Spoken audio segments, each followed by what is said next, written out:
Lincoln, New Hampshire was once the heart of one of New England's biggest logging operations, powered by a railroad empire that ruled these mountains for over 50 years. At the center was James Everett Henry, the Lumber King, and the Woods Butcher.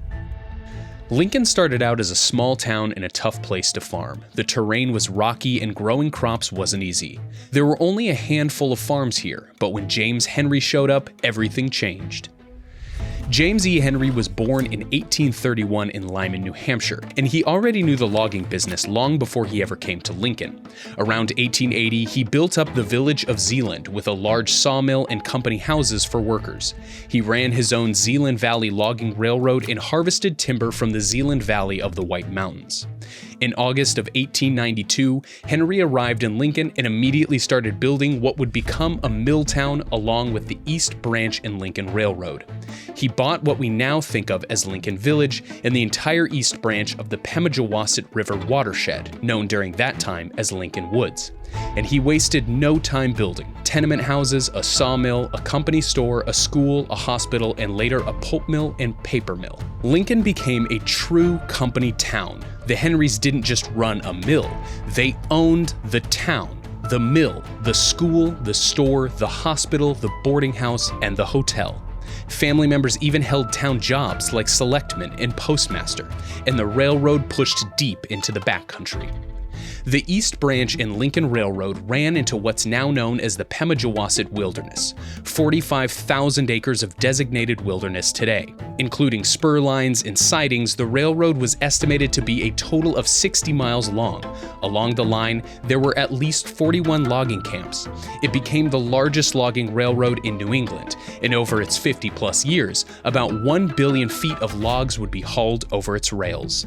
But that scale and Henry's style made him famous and infamous. His clear-cutting practices made him one of the most controversial figures in White Mountains history. People called him the Lumber King of the Granite State, but also the Woods Butcher.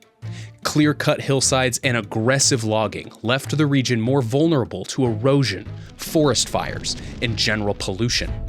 Growing concerns over Henry's operation helped influence the Weeks Act of 1911, which authorized the federal government to purchase private land in the eastern United States and maintain it as national forests.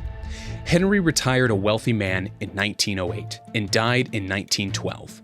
His sons kept the business going until 1917 when they sold the mill complex, the railroad, and all of Lincoln Woods to the Parker Young Company for $3 million, around $75 million in today's money. After that, the operation struggled under different owners, and the final day of the mill operation came on June 11, 1980, and in 2009, the remaining mill buildings were torn down. Today, parts of the old world are still visible if you know where to look. In Zeeland Notch, the old railroad bed Henry carved into the White Wall Mountains still lives on as Ethan Pond Trail, part of the Appalachian Trail.